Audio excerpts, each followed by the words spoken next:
নমস্কার, মিঠুস ডায়েরিতে আপনাদের সকলকে ওয়েলকাম। দেখুন, আজ আমি আবার চলে এসেছি আরেকটা রেসিপি নিয়ে। একদম সিম্পল নর্মাল রেসিপি, সজনে ফুলের রেসিপি। আর এই সজনে ফুলটা আমার বাড়িতে গাছে হয়েছে, তুলে নিয়েছি। আর সজনে ফুল খাওয়া যে কতটা উপকার কিন্তু বিভিন্ন রকমভাবে রেসিপি বানানো যায়। আজ আমি একদম সিম্পল রেসিপি বানাবো, একদম ফটাফট হয়ে যায় আর গরম ভাতের সঙ্গে খেতে কিন্তু দুর্দান্ত লাগে। তো চলুন ফুলটা ধুয়ে আমি নিয়ে আসি। আজকে আমি কাঠের উনুনেই এই রেসিপিটা বানাবো, খুব তাড়াতাড়ি হয়ে যায়। তো চলুন ফুলটা ভালো করে 4-5 বার করে ধুয়ে নিয়ে আসি।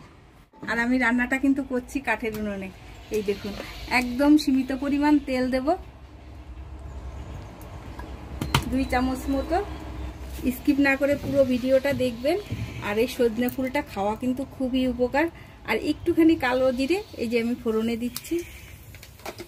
এবার আমি একটু রসুন, 4-5 কোয়া রসুন কুচিয়ে নিয়েছি। এই দেখুন রসুনটা দিয়ে দিচ্ছি। আমি নিরামিষ করছি না, আপনারা চাইলে কিন্তু এটা নিরামিষও করে এইভাবে খেতে পারেন। এটা কিন্তু গরম ভাতের সঙ্গে আবারও বলছি খুব ভালো লাগে। আন্দাজ মতো একটু লবণ দিয়ে দিলাম। মিনিট খানিক ধরে একটু নেড়ে নেব, রসুনটা একটু ভাজা ভাজা হয়ে আসা পর্যন্ত। রসুনটা একটু ভাজা ভাজা হয়ে গেছে। এবার আমি একটা মিডিয়াম সাইজ পেঁয়াজ কুচিয়ে নিয়েছি, পেঁয়াজটা দিয়ে দেবো। পেঁয়াজটা একটু ভাজা ভাজা হয়ে এসছে। দেখুন, আমি 2টো কাঁচা লঙ্কা কুচিয়ে নিয়েছি, এটা দিয়ে দেবো। ঝালটা অপশনাল, আপনারা যে যেমন পছন্দ করেন সেই অনুযায়ী দেবেন। আমি এখানে 2টো কাঁচা লঙ্কা কুচি কুচি করে কুচিয়ে নিয়েছি। কালারের জন্য একটুখানি হলুদ দিয়ে দেবো। এই ভাজাটা করার জন্য আমি কিন্তু কোনো মশলা ব্যবহার করবো না, এটা দিয়েই ভাজা ভাজা করব। দেখুন পেঁয়াজটা যে সুন্দর ফ্লেভার বেরিয়ে গেছে, ভাজা ভাজা হয়ে গেছে। এবার আমি সজনে ফুলটা ধুয়ে রেখেছি, সজনে ফুলটা দিয়ে দেবো।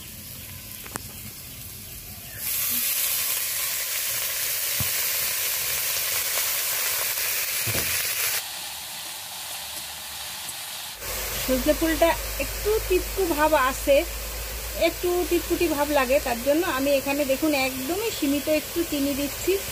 এটা আপনারা না চাইলে স্কিপ করে যেতে পারেন। দেখুন আমি 2 থেকে 4 মিনিট নেড়ে নিয়েছি। আমার সজনে ফুলের রেসিপি রেডি।